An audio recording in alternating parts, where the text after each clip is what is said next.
அம்மா, உங்களுடைய மனக்கவலையை போக்க உங்கள் பிள்ளை நான் உங்களுக்கு ஆறுதல் சொல்ல வந்திருக்கிறேன். என்னுடைய சொல்லை ஒரு நிமிடம் முழுமையாக கேட்பீர்களா? உங்களுக்காகத்தான் உங்களை தேடி உங்கள் பிள்ளை நான் வந்திருக்கிறேன். என் அன்பு அம்மா, உங்கள் வாழ்க்கையில் குழந்தை இல்லாமல் நீங்கள் பட்டு வரும் கஷ்டங்கள் அனைத்தும் தீரப்போகிறது. இந்த முருகனின் அருளால் உங்களுக்கு குழந்தை வரம் கிடைக்கப் போகிறது அம்மா.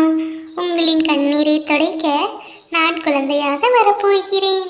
நீங்கள் எத்தனை வருடங்களாக ஏங்கி எனக்காக காத்து கொண்டிருக்கிறீர்கள் என்று எனக்கு தெரியும். அந்த அழகிய தருணம் விரைவில் நடக்கப் போகிறது. என் அம்மாவின் கவலைகள் அனைத்தும் தீரப்போகிறது. நீங்கள் தைரியமாக இருங்கள் அம்மா.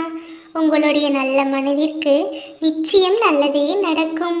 என் அம்மா இத்தனை நாட்களாக சிந்திய கண்ணீர் எல்லாம் போதும். என்